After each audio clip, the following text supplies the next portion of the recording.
with liberty and justice for all.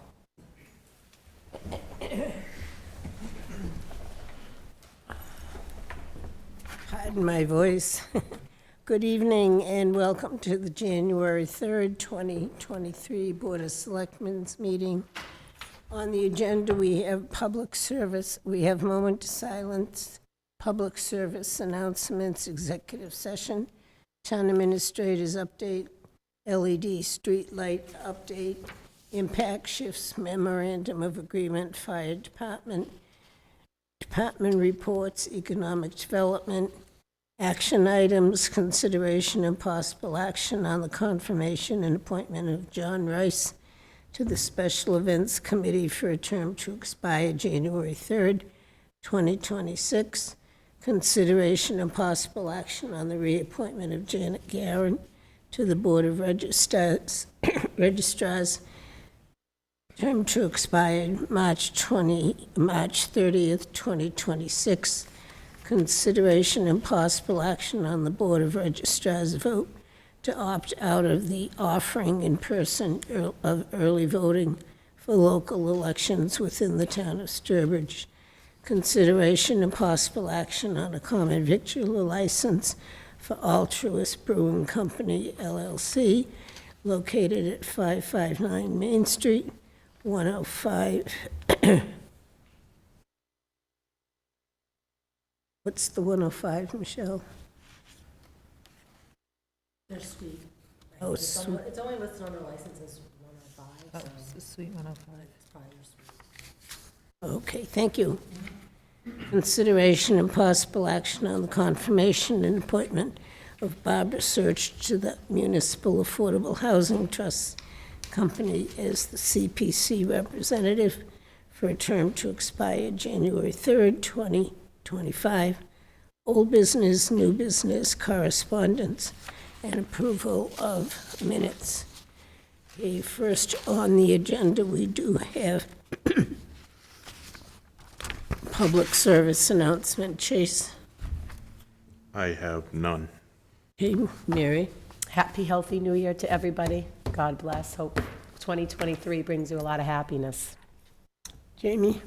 I couldn't say it better than Mary did. Right, ditto to what Mary says. Okay, the next public announcement is Town of Sturbridge 2023 nomination papers. They will be, are they available now or the 9th? Monday on the 9th. Okay. And there are openings, 2 for 3 years on the Board of Selectmen, 1 for 3 years Board of Assessors, 2 for 3 years Sturbridge School Committee, 2 for 3 years Tantasco School Committee, 1 for 3 years Constable, 1 for 3 years Board of Health, 2 for 3 years Recreation Committee, 1 for 3 years Zoning Board of Appeals, 3 for 3 years Library Trustees, 2 for 1 year Library Trustees. Important dates. The nomination papers will be available Monday the 9th. Friday, February 17th is the last day to take out papers. Friday the 17th, last day to submit papers to the town clerk registrars. Wednesday, last day to object/withdraw.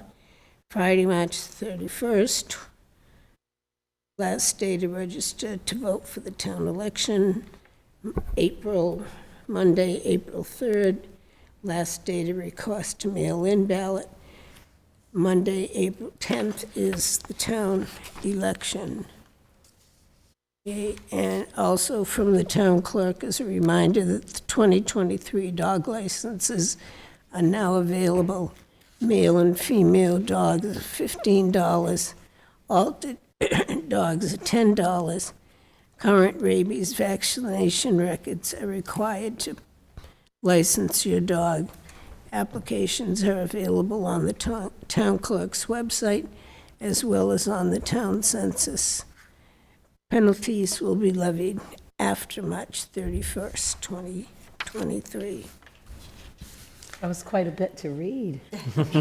I'm tired for you. Dry mouth, too. Okay, next we do have a request for an executive session.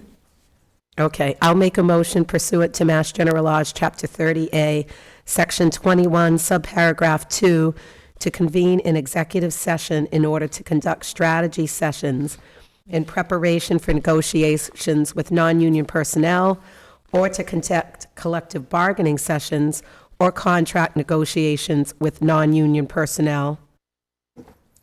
Is it non-union personnel or union personnel? Let me read. The language reads, it always does, and in this case, there might be some discussion that crosses over into non-union, so it's actually accurate. We had this So we- question last time. But in this case, But shouldn't we also have to conduct collective bargaining sessions with union personnel? Either one, right? it's either or. Yeah, we only have one right here. Preparation for negotiations with non-union, yep. Okay, Yeah, it should say union or non-union. okay. So to conduct negotiations with non-union and/or union personnel. 3, to conduct strategy with respect to collective bargaining or litigation if an open meeting may have a detrimental effect on the bargaining or litigating position of the public body and the chair so declares. So declared, Um, and we, And to reconvene an open session. Should we maybe do this at the end, because we have a pretty light agenda, so we can get fine through with me. everybody, so we don't have to hold them around? doesn't matter one way or the other. I just don't want to keep everybody for another, however long it takes. Well, we have to stay. It doesn't matter to me, it'll be about 5 minutes, probably, so, No, I'm just whichever kidding. you, no, seriously, it's just so you know. Yeah, it's short, but it's up to the board. I have no problem doing it at the end, and Yeah, Mary, I'll move to my motion to do it at the end of open session. second.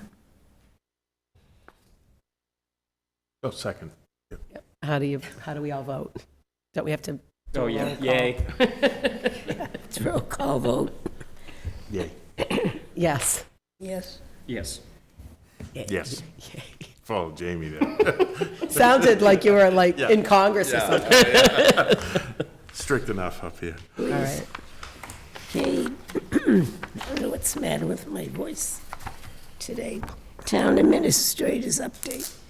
So a couple of things. The board, I had presented to the board a couple of options on street lighting last time.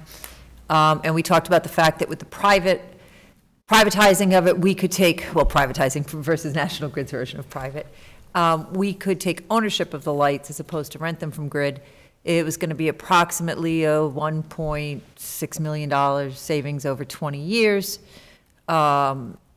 With National Grid, we were going to save, I initially told you about 13,000. It turns out the number's closer to between 27 and 30,000. So it's actually much closer to, or half of, if we were to privatize. As I indicated to you before, the downside of privatizing is that the maintenance and the concern if something goes wrong is on us. The coordination of the replacement of a light to work with the maintenance group is on us. It's not an extremely difficult task, but it can be time-consuming and requires a staff member to be on top of it. So there's a little bit of a trade-off. If we do it with National Grid, they do the conversion, they handle everything. It's just like it is right now, basically.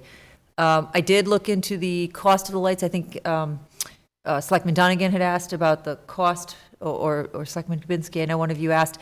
It was about accurate. It's about $40,000 worth of lights. Grid did concur with the other group's number. They said about 45. Grid, I think, had it at about 40 a year or two ago, so that sounds about right.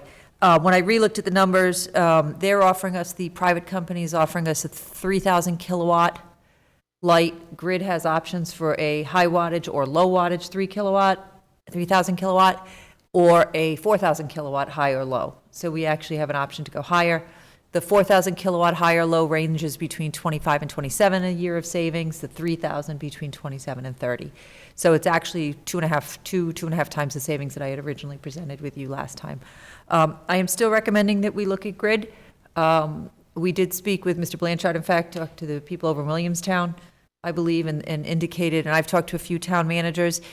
Some people say they love it and they would do it all over again going private, but the ones that don't have all sort of concurred that maintenance becomes a little bit of a challenge sometimes. and time-consuming. If we were a larger community and I had a full-time energy resource person, I think we could look at it a little bit differently. But what it would cost me in staff hours to offset, and when you're looking at the savings over the term of 20 years, it's not really a whopper. Who would you assign? So who would At this assume point, that I would duty? have to probably put that on Heather. And frankly, on top of everything else that DPW does, I mean, it would typically fall under DPW, Right. lighting of the streets. So, it's a 1.2 million savings over 20 years.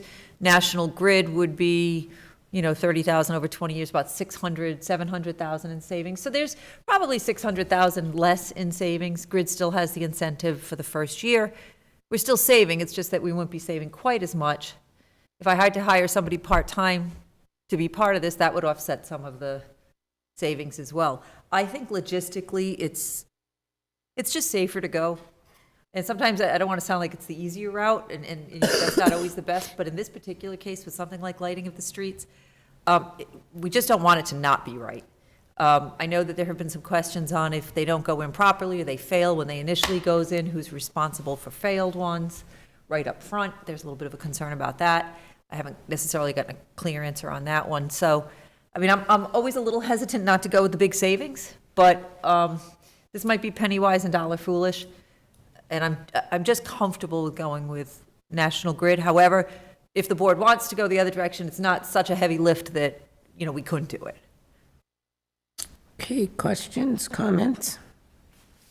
I'm inclined to agree with Robin. I don't think we need to assume maintenance duties on lighting because we don't have a specific person. That's why I asked, are we going to have to hire somebody part-time to make sure the lighting's right? So we would have a And contractor, that the would- maintenance contractor, but somebody has to monitor that. Yeah. I just don't feel like the savings is enough to open up that can of worms, but, I mean, if the rest of the board feels differently, I don't feel strongly in my position. Jamie? I think we chatted about this the last time, and I think that the stability of knowing that you are going to be able to get electricians through National Grid in an emergency when you're in a town like Sturbridge probably outweighs a larger community that would be able to have more sway. So we're going to go to the bottom of the list if we're on a private vendor side of it, At least that's my worst case scenario. I don't know if that would actually happen, but and the savings don't sound like savings if you can't find the people to do the work. Correct. Robin, would you like a vote tonight? I would, because I think this is really a policy decision for the board. Okay, somebody want to make a motion? Sure. I will move to remain with National Grid for the purposes of updating our streetlights to LED and to ensure other attendant modernization. Is that about right? That's about right? Yeah. Perfect. I'll second. Discussion? All in favor? And Selectwoman Dowling, just as a confirmation, Heather, and I mentioned this last week, Heather Blakely, the DPW director, actually does support going the grid direction as well. She's more comfortable going that way, so.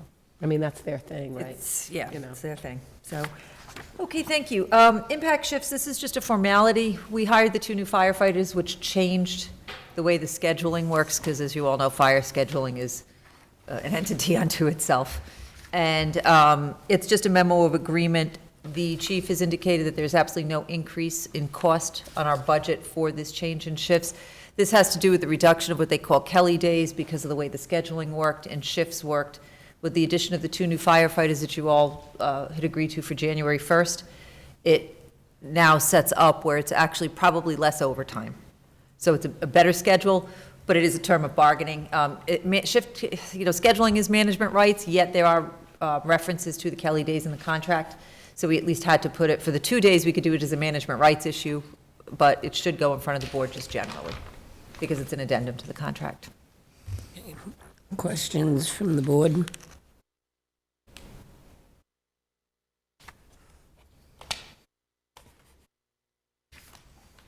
Okay, somebody want to make a motion? Sure.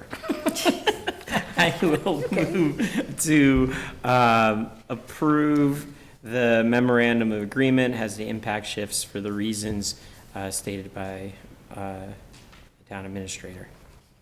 I'll second that. Discussion? All in favor?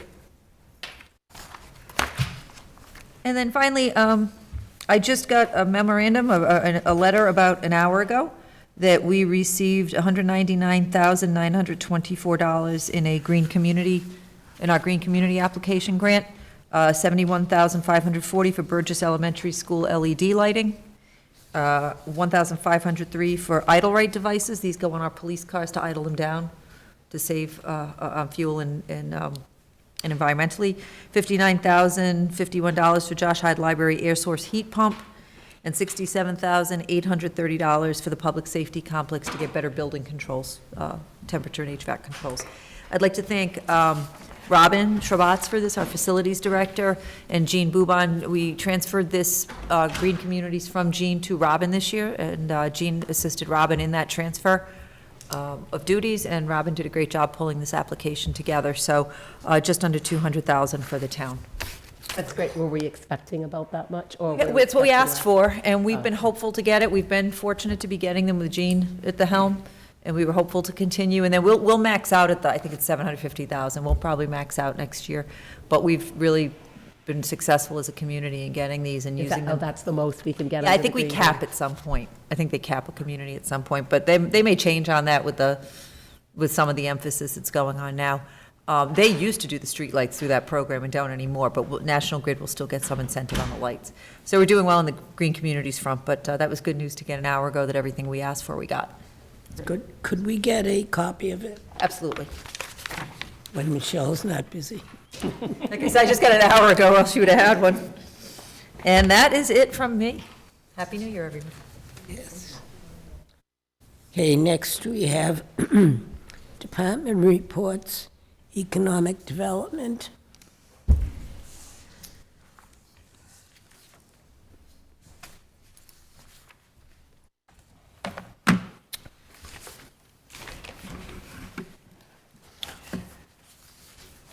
Hey there. Good evening, Terry.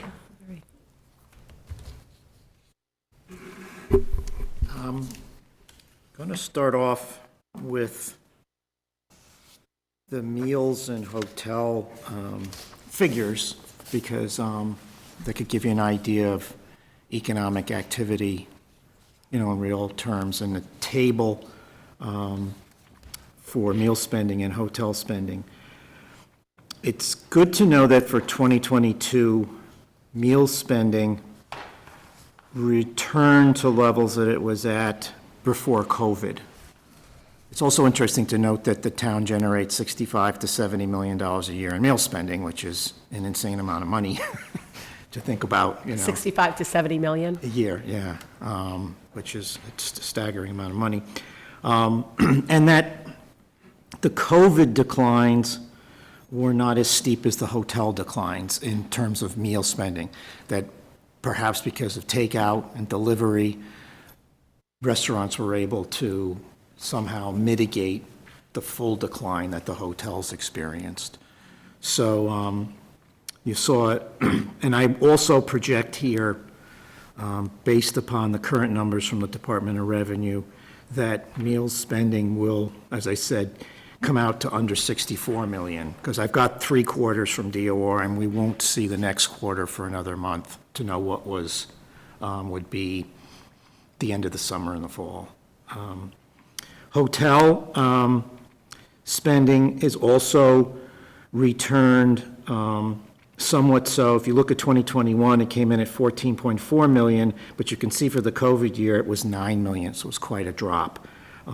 But I give you 2019 at 17 million, but 2018 and 2017 were consistently at that level as well. So you have 17 million a year in hotel revenue, and we're hopefully going to come back up to 16.7 million. The only interesting aspect to that is, and I get to this in the memo, so I'll do it out of sequence, is we've not inherited, but we've gotten this great RV park with 315 RV pads. You got to look at it like it's a 300-room hotel. And on top of the 1,000 rooms that you have, you then have the 1,300 RV rooms, plus the Sturbridge RV park, which has about 125. So on top of the 900 to 1,000 standard hotel rooms, you've got 300 to 400 RV pads. And I did an interesting calculation in the memo about the RV park to say that as a conservative estimate, and I'm being very conservative, saying 6 months season at 2 people per RV pad, at a low level of occupancy, it's 108,000 people will come to the town through the 2 RV parks.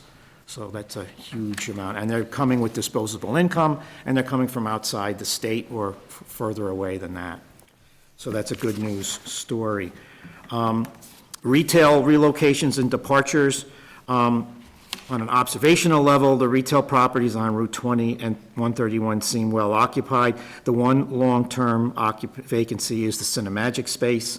I will say that the ownership and the representatives for real estate at Hobbsbrook are very easy to reach, and they're very cooperative, and they have been able to fill much of the space in the park except for the Cinemagic space. And that's fortunately just a big empty box, which is good that it isn't stuck with some highly expensive infrastructure that you might have to tear out. So if a tenant does show up, that's going to be space that they can work with, although we all everybody laments the loss of the movie theater. So, but Old Navy is going to be moving in. And For the second time. Yes, yes, and Five Below. So it's good to see that the other vacant spots have been filled up, and that's a good sign. Recent relocations. Teddy G's purchased the former Friendly's location, as we know, and is working to renovate it. DeRico's, the longtime Worcester upper-end meat purveyor, has taken the space but has not quite opened up. The Heel and Local Roots are both still operating. And interestingly enough, I did a quick calculation of their 3% dispensary tax. And if I take that number and turn it into 100%, it's almost it's $8.5 million a year in cannabis sales, which is an interesting figure to throw out as a factoid, to sit there and say it's $9 million worth of sales for those 2 locations. Wicked Licks opened up this summer, and from all appearances has done very well. And this site gives them a great location out on Route 20 and a lovely entrance to Old Sturbridge Village. Tutti Quanti, the Italian food and dessert item purveyor, also opened up this summer. And then last week, Brush It Off, which is owned by Denise Morgan from Munson, expanded their wine and painting business to include a pottery component, so they had an opening, which was great to see. And Denise has some interesting ideas to talk to the tourism board about promoting that section of Route 20. So we're working to bring her to a future meeting to share some of those ideas, which I think will be worthwhile. She apparently helps with the Munson Tourist Committee, so that'll be a good. Can I ask a question about one of these businesses? What's the holdup with DeRico's? Because their sign's been up for months and months. I get a lot of questions from residents. This is food for thought for another evening, should not allow a business to put up their sign so many months in advance, because all it does is raise questions from residents. Residents think Sturbridge is holding them up. And, all different kinds of things. I mean, their sign has been up for a long time. So what is the status on that? I can find out, I'll ask them, yeah. Right, it's been a long time. I believe, and I may be wrong, they may be having some supply issues as well. That's what we've heard, that's what sort of we've heard, it's not on our end, it's Oh, I know. literally getting equipment, things like meat cutting equipment.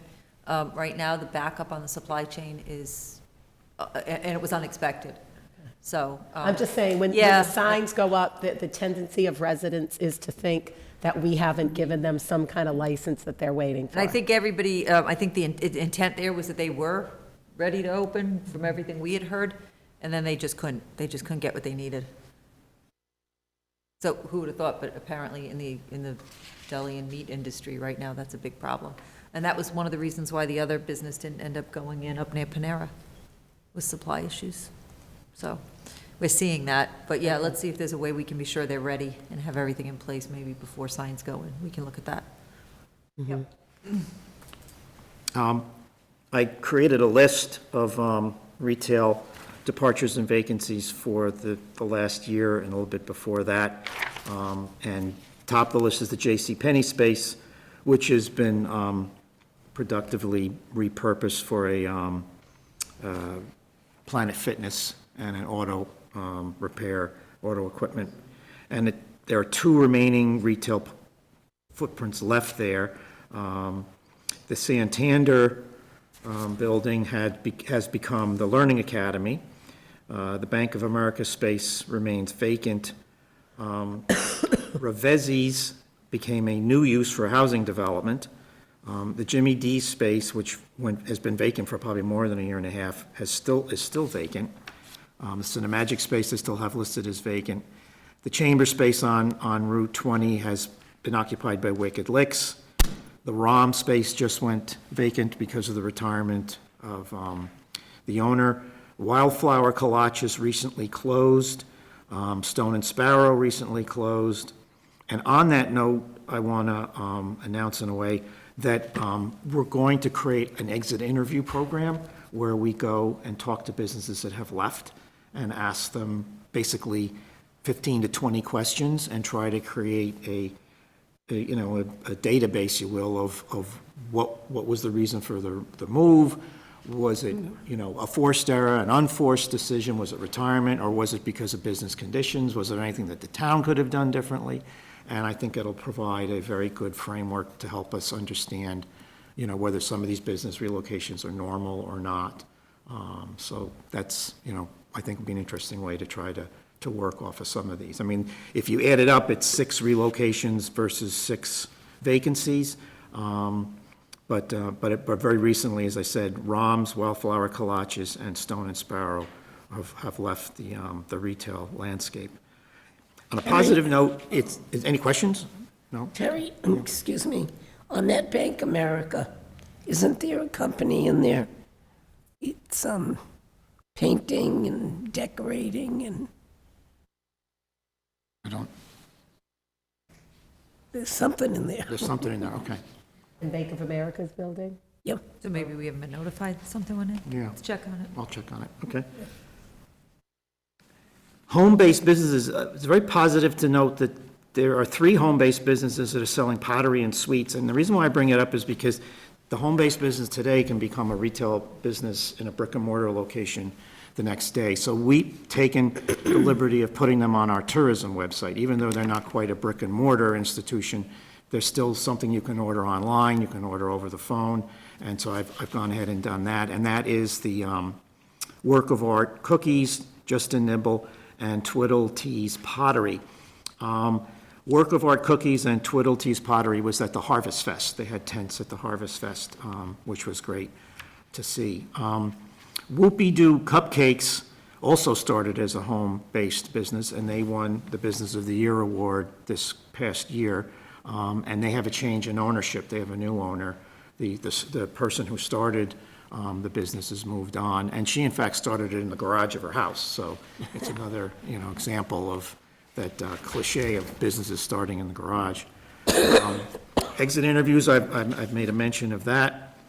The other important component that we want to communicate to the business community going forward, based on a suggestion that Robin had made, which is that we want to let businesses know that this office is a one-stop, in the sense that if anybody has a question or a concern or an issue with the town, whether it's a department, whether it's a rule, whether it's a procedure, whether it's license renewals, that if they don't know who to call, they can call the office here at the Economic Development Desk.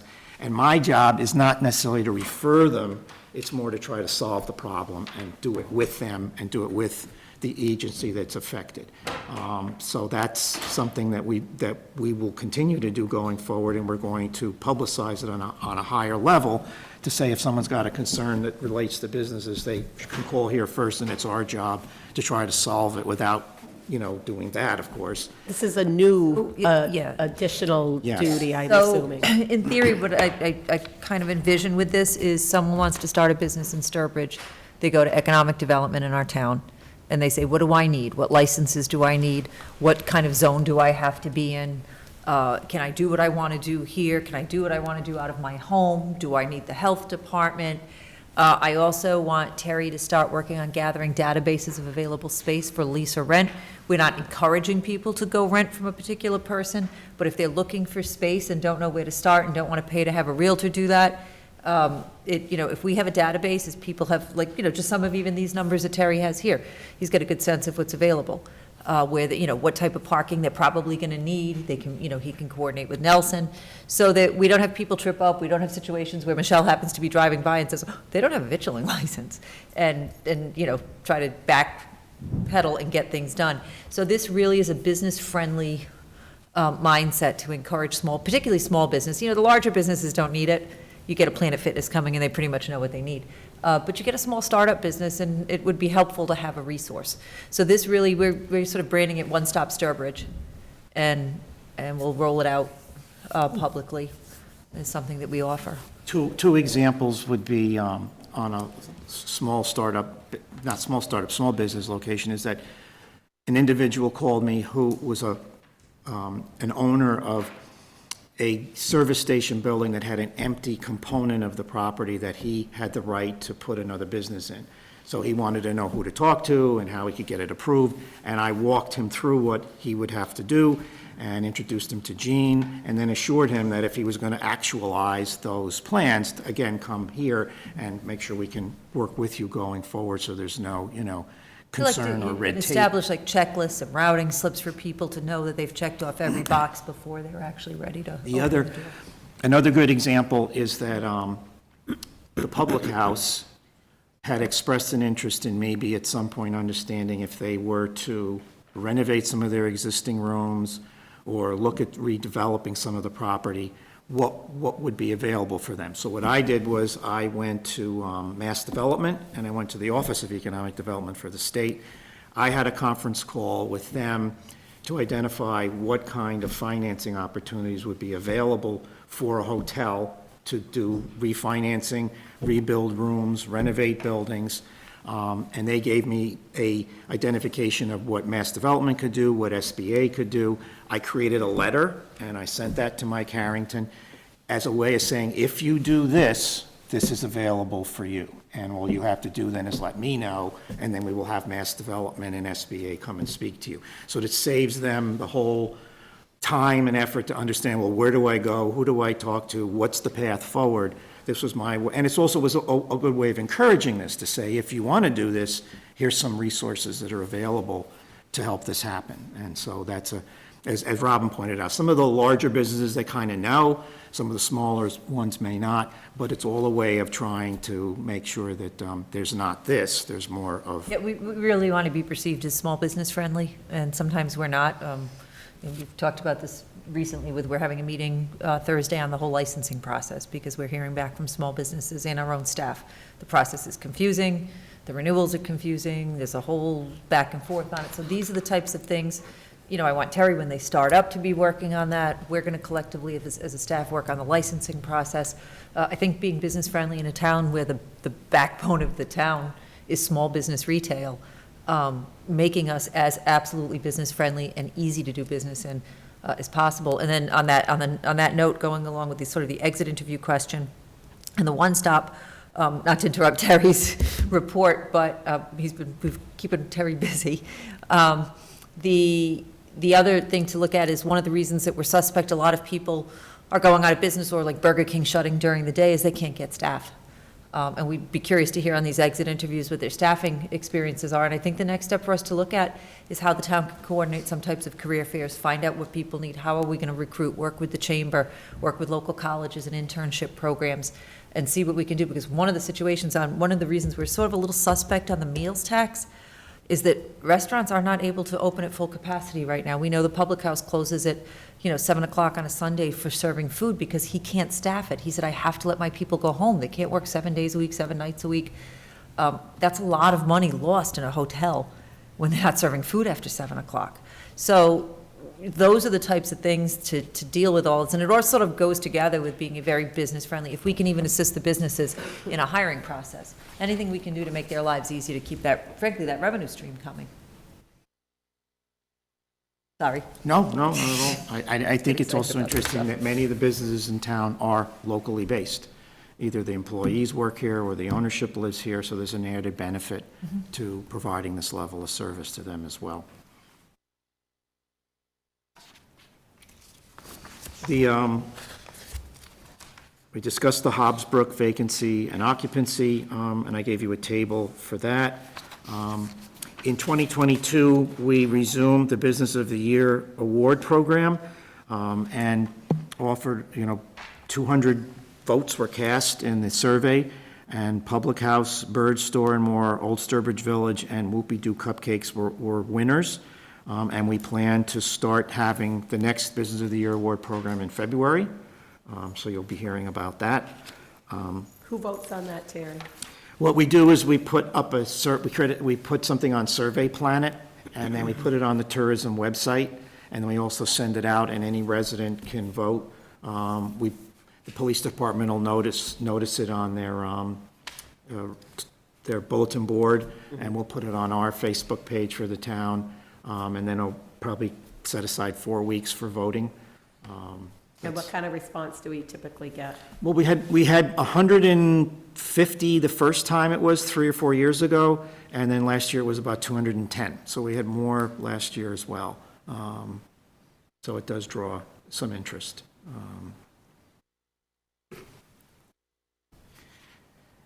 Also in 2022, the town was able to secure 2 tourism grants for a total of $98,000. We were awarded $48,000 from the Office of Tourism for a marketing grant, and then we also received a state legislature's marketing partnership grant of $50,000, thanks to the sponsorship of Representative Smalla. So we had a good year for grants. I'm waiting to see, with the new administration coming in, what the tourism grant cycle will be. So that's to be determined, but I think we did well last year as far as grants are concerned. As under major new projects, I created a table here as well for the 4 significant properties that are being built or have been built as we speak, which is the New England Cold Storage Plant at 83,000 square feet, the Complete Cold Storage Plant at 125,000, the Noble Energy Travel Center, and the Noble Energy EV Center, all with an assessed value of up to $45 million and a total of 60 jobs. And that's all very good for the town in terms of jobs and its tax base. So that's all. And we just had the opening of the RLS Complete Cold Storage Warehouse, it was like a month ago, with Brian Hedge, and that was very nicely done. And World of Cookies provided these neat homemade neat, unique cookies with a laminated image of the plant on the cookie. It was really cool. It really was. It was first class. It was very, very well done. So that's all good news. And I think the EV Center will probably will continue to gain a lot of public notoriety once it's up and running in terms of its message, and in terms of the fact that it's so unique to the area. So that will be an We're exciting. still working with DOT actively on that. So that will be an additional draw of visitors to the town. RV parks, as I mentioned, that to me is almost a hidden asset. Sturbridge tourism and marketing efforts, we do the tourism guide, which I think you've all seen every year, and that we're going to start working on for this summer. The new tourism website is up and running, and it was completed by Sperling Interactive, who were in Salem, and they've done Concord, Plymouth, and the north of Boston sites. The other thing that I'm going to roll out is to put on the website and to give to all the businesses, including all the hotels, is we have a daily calendar on the tourism website. So you could go to a day and it will show you on that day if there's a concert or there's an event, or if a brewery is having, a musical performance. What I did was I created a 12-month composite calendar and listed the 12 months and then listed the town, listed OSV, listed traditional events, and created a table out of it. And I plan to put the table on the website and then give copies to all the hotels and all the store owners, because in my mind, it's letting them know what's going on in the town over the next 12 months. And it's going to help them market, discount, plan. And if, for example, Public House is having a bunch of weddings in the spring and the summer, they'll be able to look at the calendar and tell a wedding party, well, if you come this weekend, this event will be going on. It might help them decide it's worth coming or when to come. And I think it's also good for us to plan, to sit there and say, well, when is a lot going on and when is not a lot going on in the town? And is there a way to kind of work around that? So the composite calendar will be another feature to help the business community plan and cultivate business. This summer, thanks to the $48,000 marketing grant we got from the Mod office, there was a spring and summer marketing campaign to promote Sturbridge.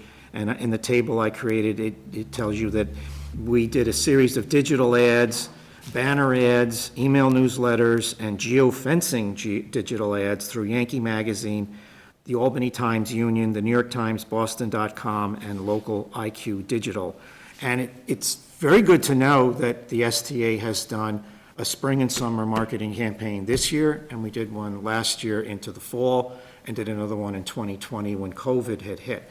So hopefully we'll continue to be on that pattern of, in the spring, summer, and fall, doing some kind of a outreach to promote Sturbridge to 50 miles outside of here. Of course, the messaging goes within, but the goal is to really go out beyond the 50 miles to help attract people. Also, this year, the STA gave Old Sturbridge Village, contributed $10,000 to help pay for a digital highway advertising campaign on I-90 near Auburn to encourage people to come to Sturbridge. So that was another example of some things that we did.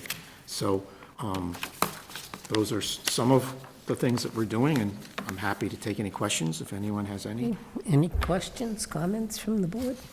Just a couple of comments. The exit interview idea, I think, is a really good thing, and also how you were going to let the businesses know what's going on about the weddings at the Public House, and that way they can kind of all piggyback off of each other. I think that's really good. Yeah, no, thank you. Yeah, good job, Terry. Yeah, thank you. Oh, nice I report. especially like the idea of one-stop shopping for businesses. Because for a number of years, we talked about, coming up with one book where all the licenses are just contained. I don't know if we ever actually did that. No, and But that's- Mary and I were on the board where that was being discussed, and I didn't know if the planning department was doing that. But we've talked about that for a long time, because they go from building to building and don't know what they need. So I'm glad that it's going to be, now kind of consolidated in one office. So that was a good thing. And I want to thank Terry. We're sort of, in some ways, expanding his role in economic development. I think Terry's the first full-time, are you the first full-time Yes, he economic is. development director? So I think that there's been some uncertainty on what the real role is. How do you grow that role? Yes, he's the liaison to Sturbridge Tourism and SEC, but there's also another role in there of economic development director, and how do we define that in a town like Sturbridge? It's one thing in a Boston, and it's another thing in a tiny little town like a Munson. But in a Sturbridge, we have sort of this very unique tourism and location question. What do we do? How do we define an economic development director? And I think coordinating a one-stop is part of what an economic development director in this town should do. Terry's creative idea on the exit interviews, I think, is tremendous. So I want to thank Terry. It's sort of a growing process for this role and really defining what this role is. And so it takes a little time to do that and to have people figure out exactly where that falls and what responsibilities fall where. And so I think Terry's really growing into that very well, and these new projects that are on his plate are pretty exciting. That's good. That, I just want to agree with you in the sense that, probably with any new position, but our former economic development person who split his time between that and doing emergency management for the police department indicated to me when he departed, it wasn't a formal exit interview by any means, but that he didn't feel that the role on the economic development side was well defined. And he said, you're kind of doing it on your own almost. It was much more defined, his emergency management role. Yes. So that was his input for a future person, that we become more, that we crystallize more the duties and responsibilities. So I think that it's good that we're taking that route. His assessment, from my take coming in, was spot on. The role really hadn't been defined, and that puts, frankly, a person like Terry in a tough position, because until you define a role for someone and objectives and goals, it's very hard to do. And, you know, the goals are sort of what the feel and the vibe is of the select board, of a town administrator, and now collectively, we're able to provide that to Terry and have him run with those things, and then generate ideas like the composite calendar. I think is a great idea, but I think once you define somebody's role, then those creative ideas happen. Now, I know our former our former economic development person would do periodic breakfasts, like every 4 months, like 3 or 4 times a year. I don't know if you're planning to, you know, reinstate that. I went to a few, and the amount of enthusiasm and attendance waned over time. So at some point, he just stopped doing them. I don't know if you know, he'd try to have different topics that were discussed at the different breakfasts. And Public House used to host it quite a bit. Comfort Inn, the Fantaronis, they've sold it, but he used to host it quite a bit. And I don't know if that was just businesses saying, we're not getting anything out of this, or they were just too busy, but eventually he stopped doing it. And I don't know if you know, that was a good thing to stop or not stop. And I think that's something that we have to look at, continuing to build our relationship with the chamber, which isn't our own chamber, it's a regional chamber. And so the question is it just too much if they're going to a chamber event? If they're businesses that are over a chamber event, do they have time to go to one of those and a local breakfast? So I think that, you know, I'm not opposed to it. The concept, I like local, but if the chamber's doing things that conflict, so I think it's a matter of really, that's another part of what Terry and I have discussed, is working on that relationship with the chamber. I've met with Alex. Terry talks to Alex routinely. So, you know, we're working on that as well, and maybe there are ways we can do a consolidated type of a thing with them, where it makes it a one-time Right. for those business owners. My first year, we had 3 virtual Yeah, that's the business other. meetings Yeah. with the Okay. hoteliers and the small businesses. In May of this year, we had a meeting here for every business about the tourism website, but the attendance was not Yeah. really that great. It's been my experience just from sitting here that there's not a lot of communication between the businesses amongst themselves either. No. You know, trying to get together and offer like a common discount. If you go here, then you come here, you'll get a discount, or they don't seem very unified at all. 2 weeks ago, we put on the town website a merchant background form to get businesses to fill it out to help us put that on the tourism website. Now, I have every business on the tourism website that's tourism related, but Jasmine Bell, the owner of Sadie Greens, had suggested we do this as another way of reaching out to them. So that's been on the website for 2 weeks, and I sent it out to them all by email, and not many have responded, so I'm going to go send it out again. So that is a challenge that we face. I've talked to the chamber several times about saying, hey, if we partner together, I think we're going to attract more people than if we try to partner individually. So I have proposed strategically to the chamber, if you want to have an event, I'm all in. I want to have those events, but whenever I seem to have something, the mojo doesn't seem to be there. And I think on the heels that SEC has talked about, Michelle just reminded me, talked about even doing a night out, get the merchants all on for one particular night, get OSV involved, get trolleys, like a shopping night, something like that, to try to get the merchants to join in on something together. But that's tough. It's time, energy. So that's another sort of. I also sent out a month ago, but haven't gotten all the results, a 28-question end-of-the-year survey to all the tourism-related businesses in the town. And I've gotten 25 responses out of the 60 that I sent out. So that, to me, is positive, and I want to write out one more time to get more than the 25, and then we'll share the questions and answers with everybody. But yeah, that was a good thing, but it's still a challenge. The other thing, before I'll shut up, the other thing that I'll just put in a plug for is the 501 Main Street, because I know that's a complicated issue, and I know it's not a tomorrow issue, but if there's some way to pull that trail out to Route 20, to me, it's from a commercial point of view, you can park your car, hopefully cross the bridge if it can get all the approvals, enjoy the trails, and you're connected to your retail corridor, where now our trails are kind of like out in the, sort of like the outer reaches of the 15 corridor, the 20 or the 31 corridor. This would put some of them. And we're seeing progress on that. It seems like Terry's volunteering to speak at the next town meeting. That's what that felt like. Yeah, I think you just spoke up on that. Well, we filled out a destination capital travel grant for Mott last year, so that's ready. But between Tom and Jean and myself and Jeff, Mott insisted at the last minute, the project really has to be like Shovel ready. Yeah. And so we said, well, what if it's a year or two later? And they were like, no, we're not going to do it. We So- likely will be shovel-ready on that very soon. We've got some stuff working on that. That would be very Yep, exciting. that is. Yeah. Thank you, so Terry. much. Thank you. God bless. Have a good night. Yeah. Okay, next we have consideration and possible action on the confirmation and appointment of Johnny Rice to the Special Events Committee for a term to expire January 3rd, 2026. Could you come down, please? So, Just because because. we didn't get any papers. Would you? Have a seat. So you can be comfortable.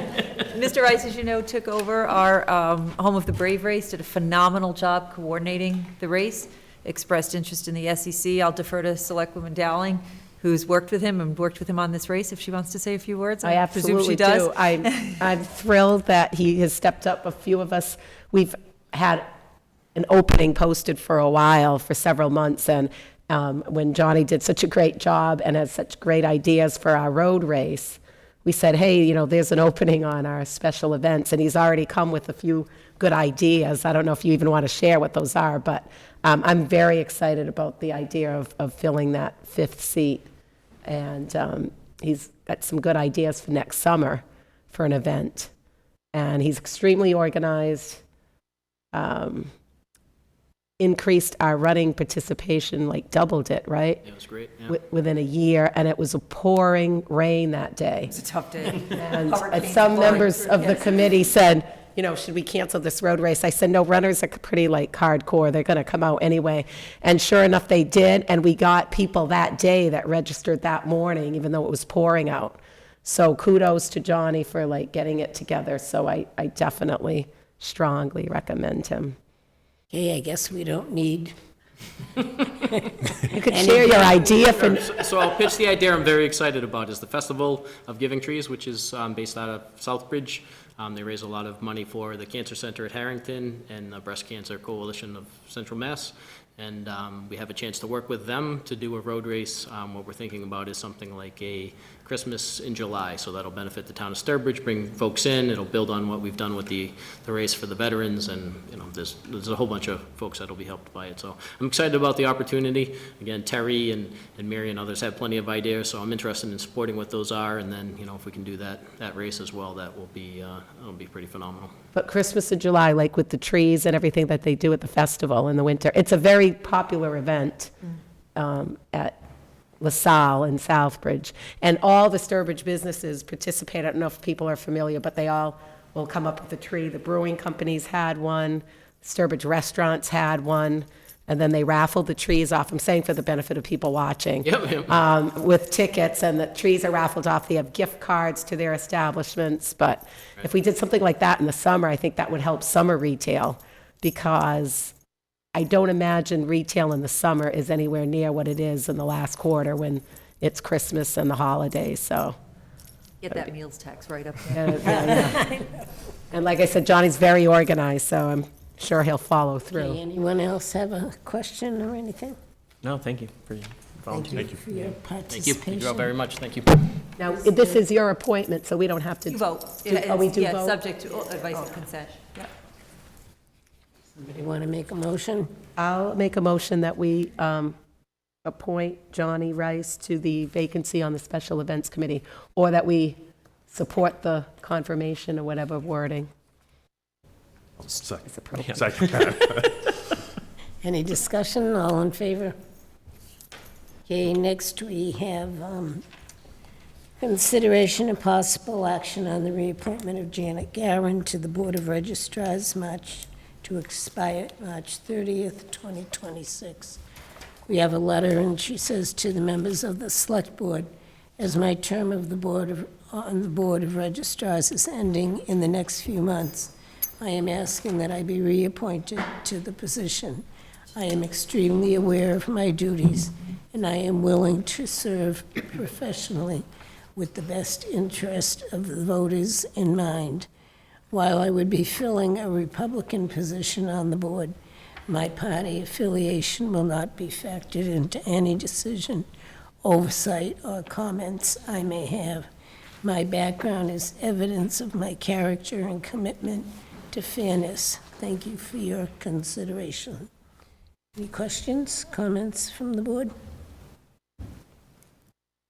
Motion? I'll make a motion to the reappointment of Janet E. Guerin to their Board of Registers, March 30th, 2026. Second? Discussion? All in favor? Okay. Okay, next we have consideration and possible action on the Board of Registrars vote to opt out of offering in-person early voting for local election within the town of Sturbridge. We have a copy of the minutes from the Board of Registrars. Good evening. Good evening. Okay, would you please explain why the committee voted to opt out? So the state has asked that the Board of Registrars meet and discuss the early voting option. And in our meeting, we looked at the possibility of early voting for local elections, which we all know local elections aren't very well attended unless you have quite a race. And we do offer the absentee voting in person throughout the voting period. As soon as we get the absentee ballots, they're available to everybody. Signs are put out that you can absentee vote throughout our regular business hours. The only issue would be is the weekend hours, which would be regulated to 6 hours for the weekend prior to the election. And with that being said, that's of course an extra cost to the town. And we don't do well on the weekends for people coming in. The November election, we had 37 people on the Saturday before the election, and the weekend before we had 17. And that was a pretty big election, the state election. So during the week, we had quite a few people coming in to vote. And we never deny anybody, like as soon as we have the absentee ballots, we let everybody know and they can come in and vote in person. So the Board of Registrars decided that they would like to opt out of early voting for the local elections. We will be required for state elections and your federal elections to do the early voting in person. Okay, now, do you need a vote of us? We would need a vote of you to recommend to opt out or to Opt in. opt in. Okay, anybody have a question or a comment? I mean, I'm going to defer to our town clerk on this. Sure. I mean, since they offer absentee voting, it really overlaps. So I don't have a problem. It's very much one and the same, really. It's the only difference is weekends, and like I just explained, You don't weekends, get it's, many customers. yeah. It makes sense. I guess the only thing I'd say is that I think it's a good to keep whatever advertising we're doing going, because I always thought, just that they're here, Yeah. like, so And people I- don't feel like we're all of a sudden. Yeah. And the consistency, I feel very strongly with that being said, Jamie, consistency. Like, when we had early voting, of course, now the state has changed 10 days out prior to the election is now your last day for registration, which ended up to be a Saturday for the last 2 elections. So to stay consistent, we had our town clerk's office open for voting 9 to 5, both those Saturdays, because it would be consistent. I don't want people showing up and saying, well, gee, we were here last Saturday at 8, it's at 9 o'clock, but now this Saturday you only opened till, you opened at 11. Consistency, I think, is key in keeping that. No, it makes sense to me. Okay, any other comments? Somebody want to make a motion then, one way or the other?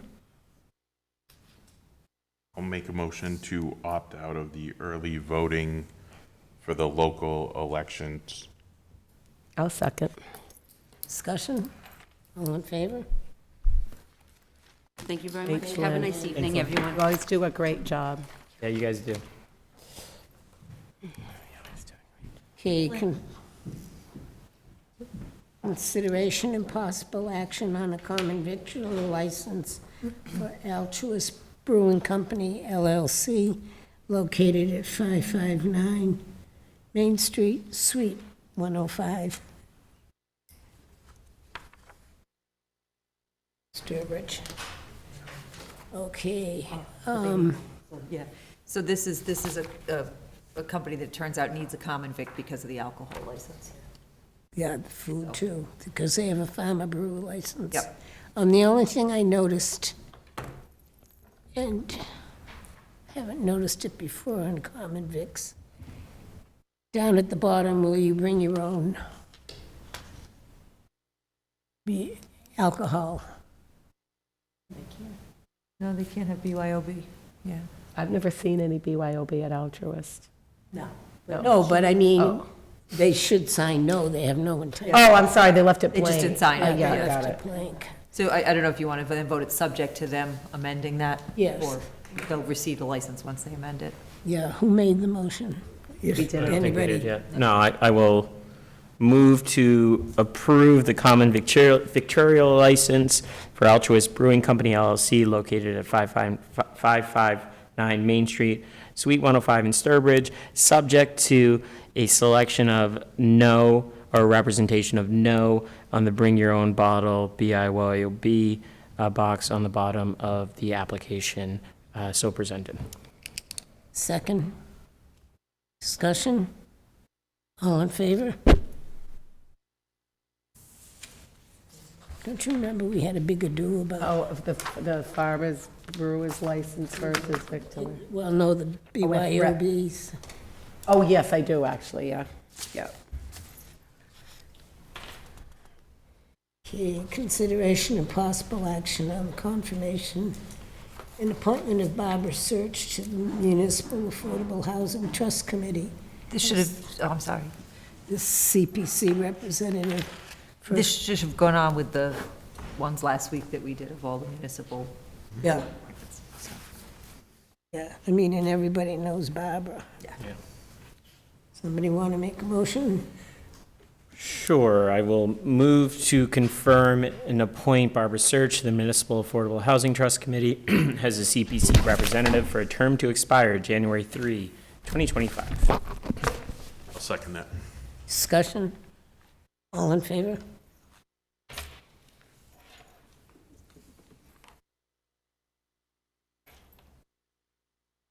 Okay.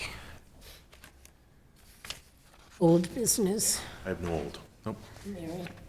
My only old was going to be, maybe we should think about coming up with a date for the retreat. Because I think, we should, in fairness to Robin, come up with either kind of reaffirm the goals that our former TA had, or come up with some new goals so that she has a little more direction. Yeah, because I think according to my contract, you have to do a review and a performance merit, whatever. So Right. you'd have to have something established to base that off of. Right. I mean, I'd love you to be able to say, oh, she's great, we'll give her whatever. But it doesn't work that way, unfortunately, so. I mean, you had plenty on your plate when you Maria, came. she's killing us, don't give her anything. But either do it at a meeting or do it during, in the past, we've done it during a retreat, but, I mean, we could do it It doesn't matter to me during if one it's of our. public, I'm fine if it's public, it's public regular- anyway, so it's, yeah. However you want to do That it. would just be my suggestion. Well, we'll have to come up with a date. Does anyone have specific No night, no dates. Are we thinking about a Saturday morning retreat or doing it during, is that what we're talking about now? That's what we've Well, done? I or think, Even a I couple find- hours? yeah, I find it more intimate, Right. Yeah, it's You know. good communication and better so. I'm good right through. The only day that's a little tough for me is February 4th. It's a little tricky. Okay. the only day I can't do is February 19th and I'm good. There's- Or February That's 18th, a- 18th, February 18th. Yeah, that's a Sunday, we're not, Yeah, we're not doing yeah, and anything on 18th. Sunday. and just- How about February 11th? Is that, And I can't January 28th. February 11th is fine with that me. gives us a little Yeah, that time works to for me. kind of Yeah. brainstorm? Is that the long weekend? No, the No, next that's one. the, one. yeah, Okay. that's the one. I love you Yeah. guys, but Do you want to do, are we do morning Two or after breakfast that. or? Morning, yeah, yeah. Breakfast is, yeah, Yeah. that works great. Well, the only trouble is with breakfast, we'd have to bring it in, or Public House doesn't Oh, do yeah, that's, breakfast anymore. Unless you want to, I mean, unless there's somewhere else that does, I mean, I don't think so would have a room like that. yeah, no, probably be good to do it does there. Cracker Barrel have an area? No, they don't I really don't have a think- quiet room. Barn, maybe. Well, can we just do location TBD? Yeah, Yeah, And let's just re- yeah, we'll do Yeah. some research the next 2 weeks. Okay. and, yeah. Yeah. I mean, they might let us just bring in. yeah. They Stuff. probably furnish us with things from the bake shop. Well, that would be Sweet. perfect. You and I would like sweet too. You and I would be very But happy with they, that. you know, I could have pecan rolls for 4 hours and be very happy. because they have that for their, they have that for their overnight guests. Yeah, I you know, mean, they that's. set up a Yeah, the little. bake shop's open, so I mean, Yeah. or they, you know, we could talk to them. Yeah. Yeah. Okay. So February 11th is what we're penciling in? Okay. Okay, Jamie, old business? Nope. I have none. New business? Jamie? None. Mary? I feel like everyone's going to be like, oh, I'm glad you weren't here last week. It's taking up too much time. The only thing I wanted to say is, like, during one of our ARPA meetings, it came to our attention that Robin, we talked about, well, obviously the ARPA funding and where it was going to go. And I guess it's my understanding that the design of the new senior center has come in quite a bit higher than what was appropriated at our last town meeting, and that the building committee was making some changes to, you know, accommodate the increase in price. So I'm just wondering if we might want to have the building committee come in and let us know what kind of changes they're making, because one of my thoughts was, if I have some concern if we deviate too much from what we said we were going to do. Like, I don't know if we're no longer having a 5,000 square foot addition. I know the amount of parking has gone down, and we said one thing at town meeting. So I don't know, Right, how that. you know, yeah. And I think, like our former interim said, you know, perhaps what we should have done is, rather than go to town meeting with a feasibility study, going with the firm design and then get the money appropriated. So I don't know, I mean, either we cut down to come within the amount of money that was appropriated, or we consider as a policy matter going back to the people for the extra money. I mean, I don't know, but maybe we can brainstorm with the building committee and. And mean, so Mary I probably know can, more yeah, with so it parking is on it. going out for an estimate, a formal estimate in a few weeks. Okay, So it has not gone out for formal estimate. Oh, I okay. think So until we those have the are up formal on- estimate, we're kind of on hold. There is still some renovation to the second story. I believe the square footage is the same as what we told oh, good. town meeting. The biggest change is probably going to be the parking footprint a little bit. There's a little bit of a change on that. And the question of going back for more money, I don't think that that's on the table. I think the question would be whether we go to a CPC for the historic renovation portion of it. So I don't disagree. At some point, you might want the building committee in, but I think we're probably a little premature because we need to see what that estimate comes back. Oh, And okay. they have scaled it back, as I understand, a little bit in trying to save where they could. Okay, but contrary to the ARPA, it's not a big scale back. Oh, no, no, mostly compared to parking. what people, the public saw, no, Right. it's not as dramatically different. Okay, that's good. Is what an initial, there's been some, I think there's different versions of this, the plan as it evolved. I don't think it's dramatically different enough, and we probably at some point could even get an opinion as to whether or not we're still within the range. Philosophically, though, I will tell you this, that going forward, if we have another project, my experience has been, you get enough money from town meeting for a feasibility study, $200,000, $150,000, $200,000 to do a feasibility study, ideally, and then you go with the design, as you're suggesting, in a separate warrant article. It takes a little longer sometimes, because if you don't have a special, but you can always have a special. And I just think that way we don't run into this. We know we're going to need X million dollars for the project. And so if we do it that way, I think it protects us from this situation. And then people do know exactly what they're voting on. Right.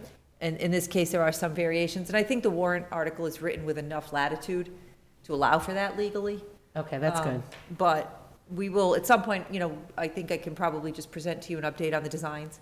Once we get the final design and estimate, I can at least give the board a design and say, this is the design, this is the estimate. It Okay, came in good. at. I didn't realize that those were Hasn't gone quite out preliminary yet. only. Yes. Okay.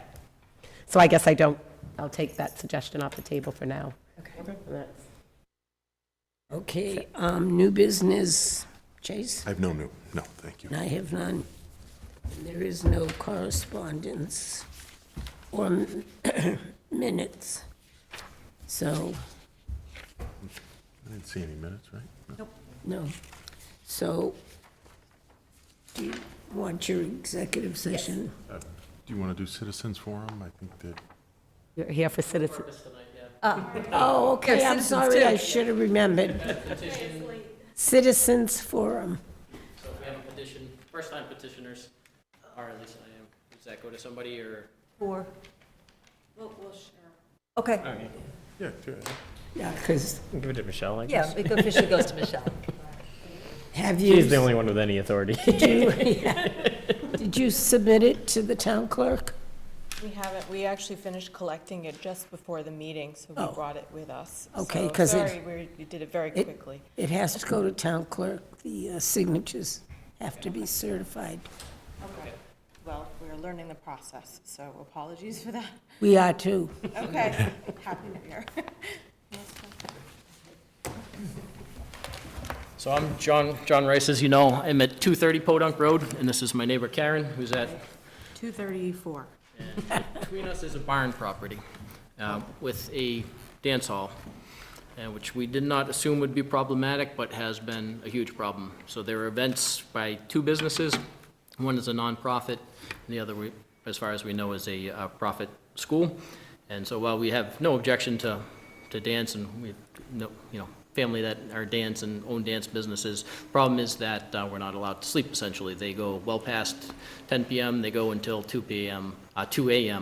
often, and they have one event every year that goes all day, including until 2 a.m. 4 nights. So as a resident, as a neighbor, I'm unable to sleep for 4 days in a row, essentially, right? And so we have a bunch of concerns about the business. Both of us are university professors. We're all about promotion of things. We hate to bring anything under, the magnifying glass, but we feel in this case that there are things that aren't proper and that we want to bring to the attention of the town so that basically we can have some help, and in our rural residential zone, we can have peace at night. So the property is the Hayloft Steppers. I don't know if you were Yes. familiar with the Hayloft Steppers. I'm a relatively new resident, so I moved here in September from Bridgewater. I lived across from a fire station for 7 years. So one of the reasons I moved is to live in a quiet area across from a cornfield, which I do on one side of my property, which is great. So, yay. What John is talking about is that we get a lot of noise, but there are many different concerns about the property, one of which is a lot of reckless driving. And I have a 5-year-old, so I notice people leaving the property when I come back from teaching at medical school. I'm, coming home very late at night. I teach in Boston at Tufts, so I arrive well after 10 sometimes, and there are cars coming out of there, and they're speeding out. They're leaving rubber marks on town property on the street in front of my house. So I know they are not driving properly. They occasionally do property damage to people's houses, the people across from us. They had their trash cans bowled over by somebody who got out of their car, looked like they were Captain Jack Sparrow running, that type of, sorry, I've been watching a lot of television lately for the holidays. And they got back in their car and drove off. That's a pretty common occurrence. And I, again, haven't been here very long, but it does happen every weekend that cars are coming in and out at high speeds, very late at night, after 10. And this, again, happens after 10. This is a very late occurrence. I'm hearing, it sounds really late, and my daughter can't sleep, I can't sleep. It's gone well past the annoying factor for us, and it's a safety issue. So John came to us early in the process and asked us to just keep an ear out of if this was affecting us, because we were new, and we just didn't know. So we listened, we watched. I started documenting what I see, because I'm a scientist, this is what I do, sorry. So I have a log of the things that I've seen from my house, from my windows, and it's real. I'm concerned about this because it's now a nuisance level. I've contacted, I actually went to the Board of Health and submitted my concerns, and I've talked to them because I'm a public health professor, and I know what the codes are from that side. But John's actually done a lot of work going to the various, people in town, making complaints, going to the police. We are stuck. We've gone everywhere. We don't know what to do about this, and we're not so great at understanding all the different laws and regulations that could help us. But we do understand that they don't really have a license to operate. In fact, we don't think they have an entertainment license or a common vic license. But we do know that they're up dancing at very late hours, and the idea that they wouldn't be serving any food or beverages doesn't seem very likely. We were out getting signatures tonight before this meeting from our neighbors, and one neighbor remarked that he's seen people toss little alcohol bottles out of their car, speeding out of the driveway of Hayloft Steppers. That's an anecdote. I don't have any evidence to support that. But we just don't know what they're doing because no one is watching, except us. And we're kind of tired of having to worry about this now. I've only been doing it for 3 months. How long have you been doing Yeah, this? so it's been 3 years, and we found ways to work with it, right? We're trying to understand the different things, and I'm grateful that I've got Karen as a neighbor now, because now I feel like there's, yeah.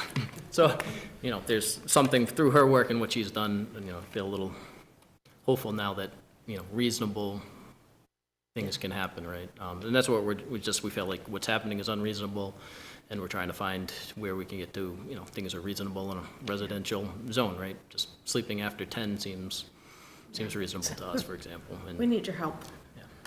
I do know the town in the past has put limits on hours for businesses, and certainly the licenses can be checked. But first, the petition has to go to town clerk for certification, Okay. and then we can proceed from there. Understood. I just have a couple of questions. Mary? Yeah, did you, I'm not saying it's not appropriate to come here, but did you approach Hayloft Steppers and the other business with neighbors' concerns, or did you just come directly to the town? No, we assumed that we would have no problem working with neighbors, right? In 40-plus years, I never had problems with neighbors, but we fully reached an impasse trying to work with them, yeah. And you're not finding that it's They're been not- effective? No, if anything, things have gotten worse. It almost feels like retaliation, actually. Do you want to tell them what happened with the?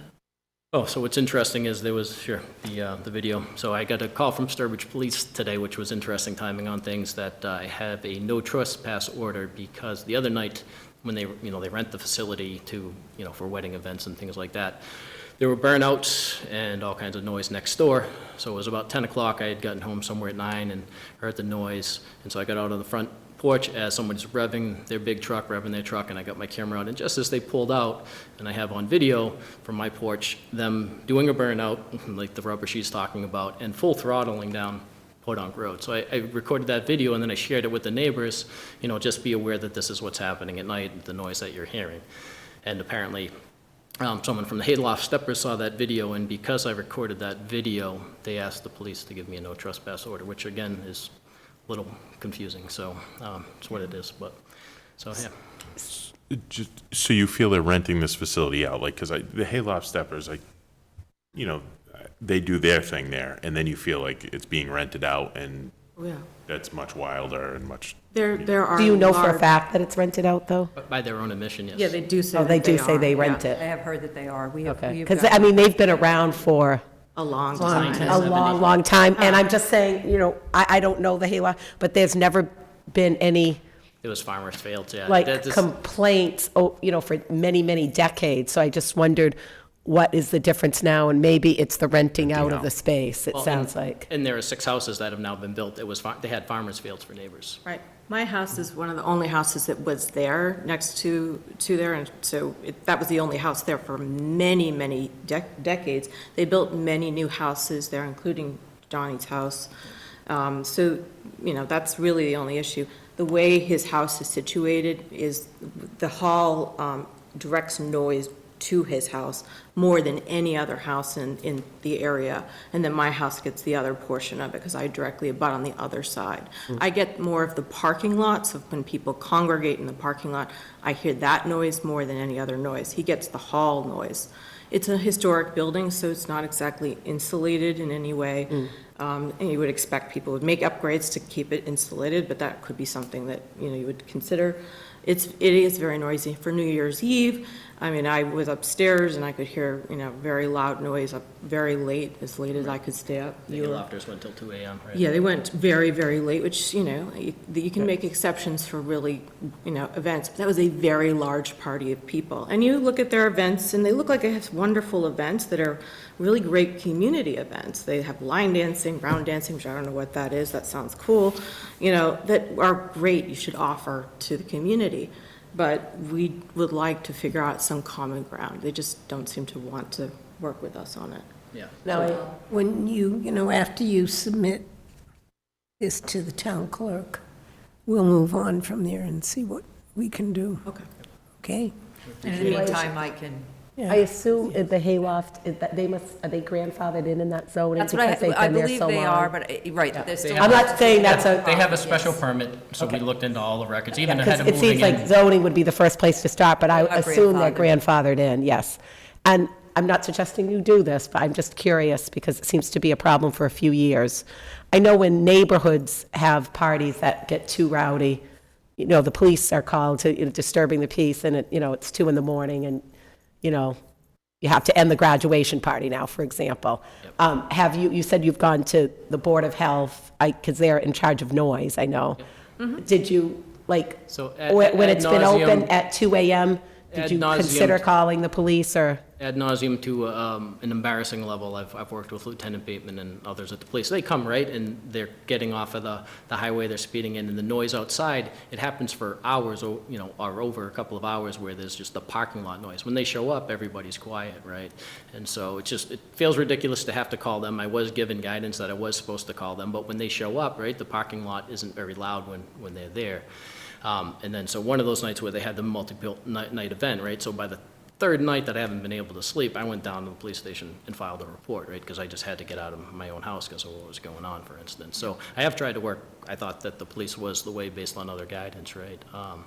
So, yeah, I was kind of at a loss, and so luckily, How many times have the police shown up and found nothing? over a dozen, yeah. Oh, okay, a long time. So they have record of the parking lot full, right, but they say the noise isn't something that, they need to hear the noise, is what I was told. And they're not finding drinking, I assume, because they don't have a I liquor think in the license. parking lot that they can, Right, so I'm not suggesting it's not happening, I'm Right. just saying that, we have to look into what they grandfathered to do. right, Versus what they're doing. yeah. And Because I don't know if they're I think grandfathered to rent out space, That's as the Chase question. pointed For out. the, and the nonprofit versus the for-profit, where does it cross the line? So there's a host of layers here that I think are gonna have to be. Right. There are 2 issues for me. I'm a former school committee member in North Reading, so one of the things that I thought of, because when I worked with the Selectmen on a couple of issues, one thing that came up was a change in use in a grandfathered situation. This seems to me like they have now these large parties. I don't know if that's a difference for them over the last couple of years. Is that what you're talking about? Yeah, what constitutes. But I would also That's what suggest you're saying, maybe, okay. since you've come in fairness to these other 2 groups, maybe we should have them, after you do your research, We poke around a little bit, come yes. before us and have them tell us you know, I'm going to defer to our chair on that, but, Yeah, it makes, you know, we're makes hearing, great sense, yeah. we're hearing The one other end, side, yeah. one end of the concern, and maybe they have their own Yeah, yeah, absolutely. concerns that they would like to share with Find us. out more how their special use and their grandfathering works. That's going to be the first step. Yeah, After this gets and done, if but I there's, can- and I if can there, start. and if there are, Step. Yes. Certify that. and if they are renting out for weddings and serving alcohol with a bar, Whole different thing. it's a it's whole a other can of whole worms. different And animal. if they are renting out for weddings, they're serving alcohol with a bar. Yep. And that's a different thing than if they're having people bring their own alcohol. I mean, we have to weed through a whole lot of, there are One-day about liquor 10 different legal questions and municipal questions that have to be probably looked at. on Yeah, and this. some of this we might not have jurisdiction over. Yeah. That's just how it goes. I'm not saying we But- don't. Yeah, no, I We'll see what we fully can and what we understood, don't, and the things that we can work on or enforce to make it, you know, more neighborhood-friendly, we can, and the things that we can't, you know, based on zoning codes and whatnot, are what they are, unfortunately, but we'll figure it out. Yep, understood, yep. At least if I can give you answers on, you know, this is what they're allowed to do, this is what they're not. Yeah, At and then least we can tell you what they're allowed to do. Right, yeah. Because once exactly that. Once we know what they're not allowed to do, maybe rent out space and. Right, then we as Jamie can- pointed out, you know, Or do they rent need out for weddings with licenses? no liquor license, that's a whole different thing. Ask for police details. We can, you know, if they have a license for something, we can say, well, if you're gonna have that event, you know, a one-day liquor event, well, you need a police detail there that day. After a certain level of parking, you would need the detail too, wouldn't you? Yeah, the police chief. Yeah, number of determines people, that. yeah. If you Yep. cross a certain threshold, they. Yep. Appreciate you all listening. We do. I'm Thank glad you. that, I wish I had known 3 years ago that this was the path, but I'm glad we have it now. We don't know if it is. Yeah, it's, Well, they have been there a long time, so it mustn't have been as bad as it is now for neighbors. I know there were houses immediately around, but it sounds to me like something's changed. Yeah. In the way they've done things over the many decades, and that's what we have to get to the bottom of. Yeah, if it was just New Year's Eve, you probably wouldn't be here. And I had just started hearing about this, maybe about 2 months ago, it kind of bubbled up to my attention that there was something going on over there. And again, just so you know, in the future, while the petition route's certainly acceptable and fine, if you ever have a question like that, you can come to me, I can research the zoning ahead, and then at least you'd have that information when you go forward. So don't ever hesitate to come as well. I mean, that's part of weeding through this is part of my job as well, so. And then we can present collectively information to the board, then you can go forward with, I mean, the petition's fine, but it can sometimes even be resolved easier. right? Easier, okay, If we yeah. could- Yeah, always All feel right. free to come to me on those things. Okay. Great. Excellent. Thank Thank you you all. so much. Thank Appreciate you. your time. I know Happy you. New Year. Busy night. Happy New Year.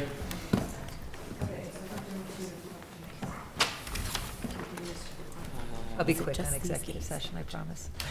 We didn't have another page, do we? Do we need another motion or I think you just need, yeah, you voted to go in at the end of the meeting, right? to not adjourn though? Yeah. Yeah. Yeah. So should we adjourn the open meeting? I mean, the I think you just public have to, you meeting? didn't say that you would vote to adjourn from executive session. I think that's the only thing that wasn't in the motion. Yeah, we said, no, Yeah, that's Mary right. corrected me, and I think Oh, we okay, so did. you got it, okay. think so. So we're good. We would reconvene, I said. So you Oh, got that's that, true, yeah. because that was at the beginning. Yeah. All right, I usually, you know what, let me just do it over again. Okay. I'm going to make a motion to go into executive session pursuant to Mass General Laws, Chapter 30A, Section 21-2, to conduct strategy sessions in preparation for negotiations with non-union personnel, or to conduct collective bargaining sessions or contract negotiations, I'm going to say with union personnel here, to discuss strategy with respect to collective bargaining or litigation, if an open meeting may have a detrimental effect on the bargaining or litigating position of the public body and the chair so declares, and not to reconvene in open session. so declared. You need a second? Second. Please, Yes. Mary? Yay. Yay.